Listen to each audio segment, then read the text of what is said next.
แมงโดนนี่ว่าเสียง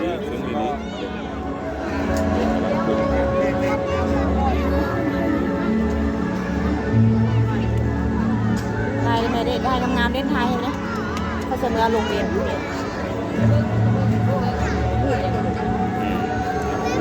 โดนสั่งพันธุ์มันต้องเพิ่ม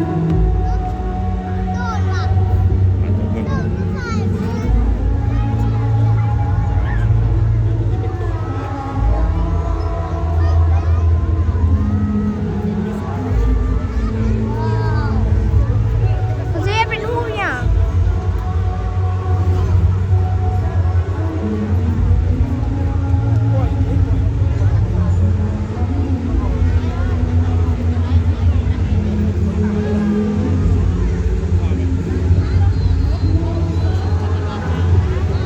ใกล้มันสิบ่เห็นเป็นพวก เขาสิเฮ็ดหูเป็นหูกระทรวงกลา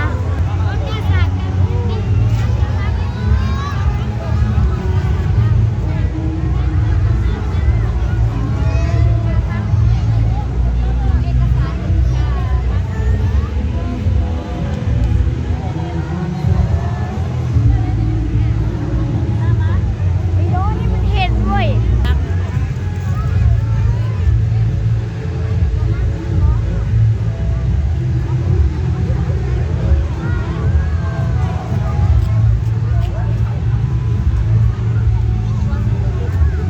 ไทยงามๆมันงามจะลงสูงนี่เบิ่งได้ไหมไม่ตาเบิ่งเลยไม่บนจับดูเลย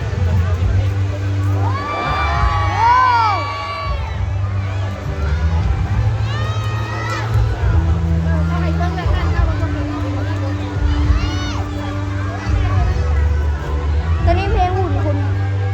แม้ตัวนี้เพลงหุ่นคุณผัก ข้างหลังเขาเนี่ยเขาถือข้างหลัง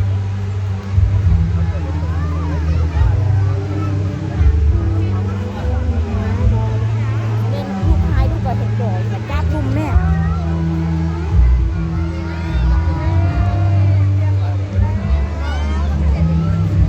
ทายกันทะเลทายบ่เป็นเลย กับกล้องกับกล้องหน้ากล้องหลังกล้องซีไปอยู่บนรถจักรไปเบิ่งอยู่รถจักรมันจึงเห็นงามไปเบิ่ง